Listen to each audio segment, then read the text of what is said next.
Hello fellow Star Wars fans, it is Starrapter here and welcome to the channel. It's an exciting time because it's another Star Wars game. I love talking about my Star Wars video games, and this is my first ever deep dive into Star Wars Squadrons, the upcoming first-person space combat game from the developer of Motive Studios. It's going to be for the PS4, Xbox One, and PC, plus it has VR options for the PlayStation VR as well as VR on PC. So I'm going to be breaking down this reveal trailer, trying to get any little details that I missed the first or a couple times around. So this first image really showcases the chaos and the mayhem that ensues. So you hear, as this trailer opens up, the labored breathing of this person, of this pilot in his cockpit. You see all these indicators going off. You see the asteroids whizzing by at astronomical speeds, all while there are TIE fighters blasting you away. So this is just what you can expect normally, I guess, in this game. It's going to be absolutely unreal, and like I said, I cannot wait to be playing this on my Oculus Quest. Hopefully that's compatible.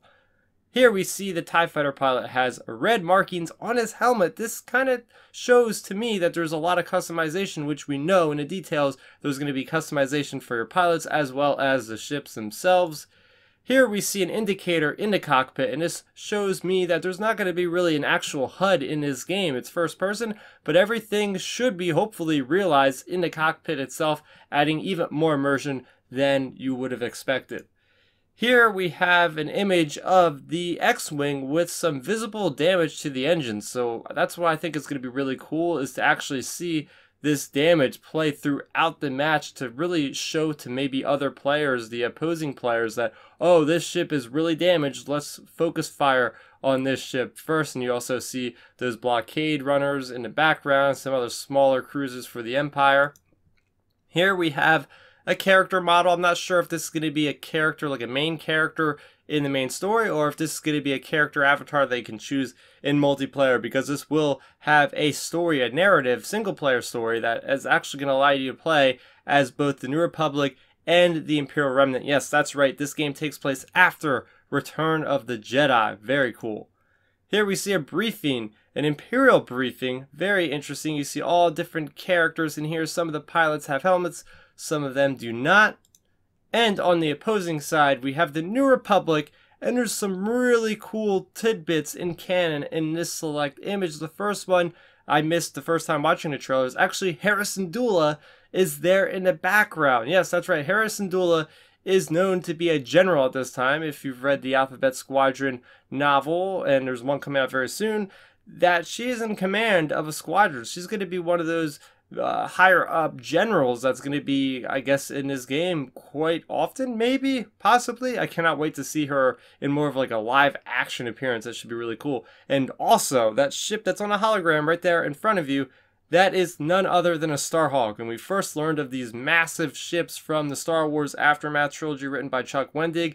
These were New Republic ships that were requisitioned by this Star Destroyers that were destroyed. They were basically an amalgamation of Star Destroyers that the New Republic used, and they were very, very powerful. They're like 3 times the size of a Star Destroyer. And you can actually see the Star Destroyers in this very hologram as well for size comparison. Here, this is showing us what the Hangar Bay looks like. We have all different ships. You could see actually all different four different varieties. You got the X-Wings, you got the A-Wings, you got the U-Wings, you got the Y-Wings. This reminds me a lot of Rogue Squadron, and I think a lot of people are going to draw comparisons to Rogue Squadron. That's the first thing I thought of when this game was announced, is yes, we're going to have a spiritual successor to Rogue Squadron, but I think even more than that, this is more of a spiritual successor to X-Wing versus TIE Fighter, which I had never played, but I do believe it was only first person as well. This next image is kind of the reciprocal. We got the Imperial hangar, and it's nice to see a ship so prominent in Rogue One. This is the TIE Reaper. It is the Imperial's version of the U-Wing. This is going to be how they drop their troopers, as we've seen the Death Troopers rode in style in this ship. And in this next image, I pulled it out because there are different kind of vessels I really haven't seen in Star Wars. There's those circular type designs. They almost look like there's bombs on those. I'm not even sure what those are. Maybe those can be like gas canisters, like Tabana gas. I just thought it was interesting. Here we see what could be the cockpit of a TIE bomber. And as this person is flying, they're unleashing this laser beam that is just devastating to these ships in front. that is just really cool detail that is going to be just so normal for us to play through that we'll probably just not even think it's cool after the first couple minutes of playing the game because we'll be so used to it. So next up we have the legendary pilot himself, Wedge Antilles. This thing got a shot from me as I watched the reveal trailer. You can see that video on the channel now. Wedge Antilles, after the events of Return of the Jedi. Yes, that's right. This is the survivor, the destroyer of 2 Death Stars. We know that later on he goes on and he joins this Phantom Squadron. Maybe that's what he's in now, but then he also retires later on in life. But then he does end up going to Hosnian Prime and ends up being like an instructor for the New Republic pilots. So it's going to be pretty cool seeing him actually still as an active pilot in this game. I like this image because it shows us it could possibly maybe be Coruscant. I'm not sure, but it definitely looks like some kind of cityscape judging by all the lights. I do hope that this game doesn't have you just flying in space. It'd be nice to actually go to an urban setting as you're weaving through skyscrapers. I think that'd be a really cool game mechanic, but also very, very challenging as well, judging by how fast these ships actually fly in this video.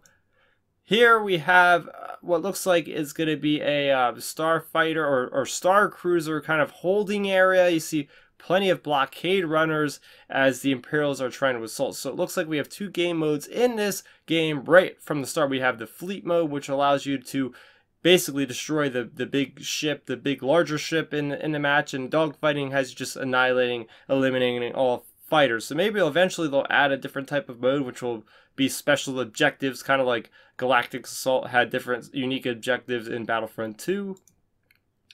Here I pulled this image because in the upper left corner it almost looks like it's Bespin or something, because that looks like it's a Tabana gas platform or something. If you guys have any other ideas, let me know in the comment section below. Here is a nice shot of your 5 people you can have on your team. So with the multiplayer, it's going to be very customizable. It's nice looking at the Miri Allen, the Trandoshan, and the Mimbanese, it looks like, thanks to Dan Grievous for putting that one out there. It's going to be really cool to have the customization. I'm thinking that maybe you'll be even able to move your character freely around the hangar in between matches or something like that. That'd be neat. And here's the reciprocal image of the Empire. It's neat noticing that there's even really different size matters in this game, apparently, or maybe not matters, but it's nice to see the difference in heights for sure, and the complete different aesthetic of the cold environment of the Empire. Here we see the TIE Interceptors just flying in the upper atmosphere of some planet, and this is an awesome shot of the New Republic going to war.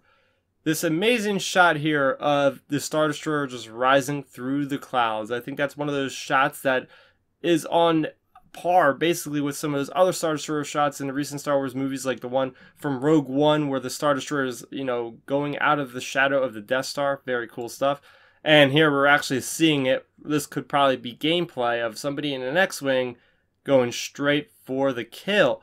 So those are all the images that I thought were pretty cool and worth mentioning in this official reveal trailer. But was there anything I missed? Let me know in the comment section down below. For more on Star Wars Squadrons, I do have my reveal trailer reaction and more details about the game on the channel right now. Make sure you check that out. I will also be talking about Star Wars Squadrons in the months up to release, so make sure you go ahead and subscribe to the channel if you liked my thoughts on this video. I want to hear more from what I have to say about Star Wars Squadrons and Star Wars in general. That's going to do it for me, Starrapter. Thank you so much for watching, and may the Force be with you always. Thanks for checking out the video. Please hit that thumbs up symbol. It helps me know that I'm making content that you guys enjoy. And if you enjoyed this video, I also include 2 videos down below you guys should check out. And please consider subscribing to this channel. It helps support me, and it notifies you guys of when I get new videos up on the channel. You can also contact me on Twitter, Facebook, and Instagram at Starrapter.